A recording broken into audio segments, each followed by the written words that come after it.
Anwen felt as though she was floating in a sea of inky blackness, suspended in time and space. The cosmos spun all around her. They raced through their heavenly patterns, wheeling in an eternal dance while she lay in a bubble outside of the pattern. After what felt like forever, she found she could move once more. Her arms stretched outwards, legs moving like they should. As she stood, the cosmos seemed to stop in their dance, frozen in time, much as she'd just been. With a sweep of her arms, the stars moved, growing closer, larger. It reminded her of an interactive experience she'd attended several years ago at a carnival. The stars became smaller as they fell behind, only to be replaced with more stars, more planets circling more stars, and each set of celestial bodies had their own rhythm, their own timing. Their trails of interstellar dust glowed. It reminded her of what she'd seen when she and Tyler had reached the sacred grove's boundary circle. A man came up behind her right shoulder. His fingers trailed gold and silver energy, which scattered across the heavens. He pointed towards a distant cluster. There. The junction of light drew closer like a hurtling train. Anwen gasped as she put her hands out to ward off the inevitable collision. It didn't come. Instead, the stars swung around, opening a path to a planet on its elliptical orbit around a yellow sun. Anwen felt like she was swimming through some viscous fluid as they moved towards the planet, drawing ever closer. Perhaps they had breached some kind of a special amniotic sac and were swimming through the fluid inside. Soon, she could distinguish between water and the various land masses below, and drawing closer still, they plunged into the atmosphere until they were hovering over a mountain range. A familiar mountain range. She turned to her companion in confusion. The man looked at her with eyes that burned like fire. There lie the answers you seek. Trust the blood running in your veins. It holds great wisdom passed down through the ages. Therein will you find your greatest strength and your best defense. You already have everything you need, the key to all the answers, and the desire to find them. When Anwen opened her mouth to speak, the man was gone.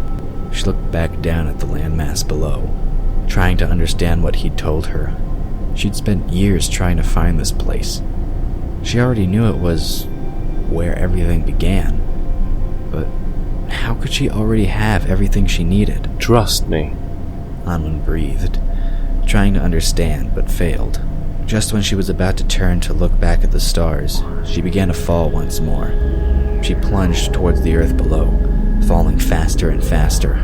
She put her hands out as if to grab the air around her and slow her descent, but to no avail. Her mouth opened to scream, but no sound came out. Closer and closer, the stone-filled land rushed to meet her. A bright speck of sapphire blue flashed in the midst as she dropped towards it.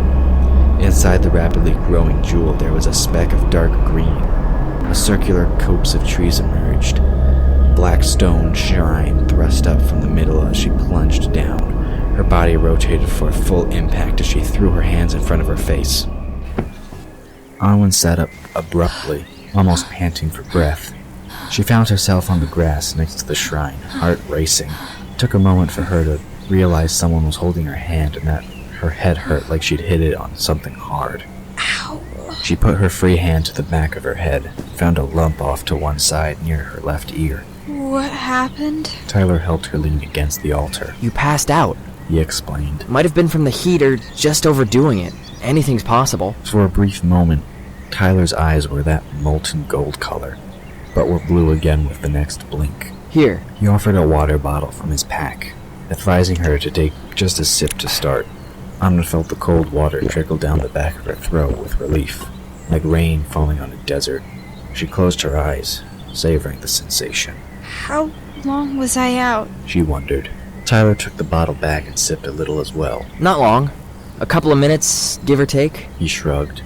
There was no telling how long she'd been journeying. Spiritual time was measured differently than mortal time. He didn't want to frighten her, not after seeing what the shrine had shown her. He still wasn't sure if he could believe his eyes. The experience hadn't quite given him the answers he'd wanted, but they did at least confirm some of them. His fingers still tingled from the connection of their energies, and he shook them out to release the final vestiges. I'm sorry I was so hard on you. I shouldn't have questioned your motives. Anwen looked up at his contrite tone. The sun shone on her face, though, and she had to shade her eyes with one hand. She wondered what had brought that on. Maybe he was just feeling bad about their little outing had turned out this way. It's okay. She managed. Tyler smiled and got to his feet, bending at the knees enough to offer her a hand up. Think you can stand?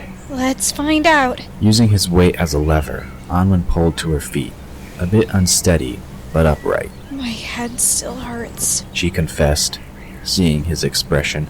Tyler laughed, shaking his head. I'm not surprised. He confessed. I'm sure you hit your head on that stone. We'd better get you back to the village and have that checked out, just in case. He looked into her eyes, noting her pupils were a bit off, but he smiled to try and ward off any concerns he might place on her. Anwen agreed. She was grateful when he supported her down the path back to the shore. They had to stop frequently for rests when she felt more than a little dizzy, which made the trip back down a lot longer.